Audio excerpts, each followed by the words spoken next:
Hello, আসসালামু আলাইকুম। সবাই কেমন আছেন? আশা করি ভালো আছেন। আলহামদুলিল্লাহ আমিও ভালো আছি। আমি আছি সৌদি আরব থেকে জাবেদ হোসেন সুমন আপনাদের সাথে। এই যে দেখতেছেন একটা গাছ, খেজুর গাছ। এটা বিশাল বাগান। এই যে দেখতেছেন আমার পিছনে এটা বিশাল বাগান। এই দেখতেছেন খেজুর এখনো পাকে নাই, ছোট ছোট। তো আমি এই খেজুর, বিশেষ করে এই খেজুরের এখন কাজ চলতেছে। 1 মাস পরে আবার উপরে কিস লাগাইবো, এই জন্য দেখাইতে আসলাম আর কি। তো ভিডিওটি কেমন লাগলো? ভালো লাগলে লাইক কমেন্ট। ভিডিওটি যদি ভালো লাগে লাইক কমেন্ট শেয়ার করবেন আর আমাকে ফলো দিয়ে সাথে থাকবেন, যেহেতু আরও নতুন নতুন ভিডিও দিলে আপনাদের পাশে আপনাদের সাথে সহজে চলে যাবে। এই যে দেখতেছেন এটা বিশাল বাগান।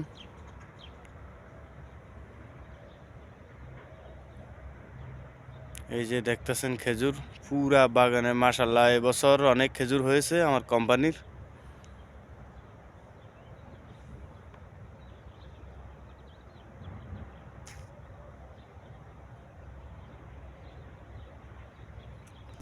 ভিডিওটি ভালো লাগে লাইক কমেন্ট শেয়ার করবেন, অন্যকে দেখার সুযোগ করে দিবেন। আমি যারা দেশে আছেন, প্রবাস এখন আসেনি, তাদের জন্য এই প্রবাসের চিত্রগুলো তুলে ধরা। দেখেন আমরা কিসের মধ্যে কাজ করি।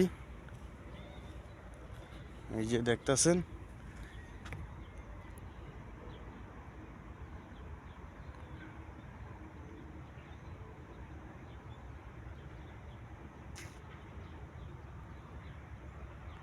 আর এই যে আপনারা দেখতেছেন মাটির মতো, এটা পাথর, এটা কিন্তু মাটিয়ে, তবে এটা পাথরের চেয়ে শক্ত, কথা বুঝছেন? এইগুলা কাইটা কাইটা এখান থেকে, এই যে গর্তটা দেখতেছেন, এখান থেকে সোজা এখানে এনে রাখতে হয়। অনেক কষ্ট ভাই, দেখছেন? সবে মাত্র 1-1.5 মাস হয়েছে এই বাগানটা ক্লিন করছিলাম, এখন আবার ঘাসে ভইরা গেছে গা, আবার করতে হবে। এটা হচ্ছে আমি যেখানকে দাঁড়িয়ে আছি, এটা হচ্ছে 1 নাম্বার। 1 নাম্বার থেকে শুরু করে 9 নাম্বার পর্যন্ত আছে বাগান। তো এখন ক্লিনের কাজ চলতেছে। খেজুরের যে ইয়েটা আসছে, এগুলার কাজ শেষ। 1 মাস পরে আবার কিস বানবো, যখন খেজুর পাকবে, পাকা ধরবে, ঠিক আছে? তো অল্প একটু ধৈর্য সহকারে আমার পুরো ভিডিওটা দেখবেন, দেখার পর অন্যকেও শেয়ার করে দিবেন।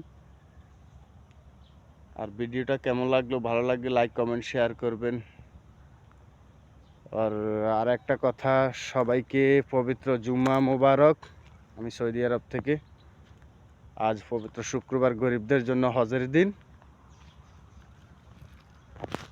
তো সবাইকে ধন্যবাদ জানিয়ে আজকের মতো এই ভিডিওটা শেষ করলাম এখান পর্যন্ত। আর আমার ভয়েসের যদি কোনো ভুল ত্রুটি হয়, আপনারা প্লিজ ক্ষমার দৃষ্টিতে দেখবেন আর কমেন্ট বক্সে জানাবেন।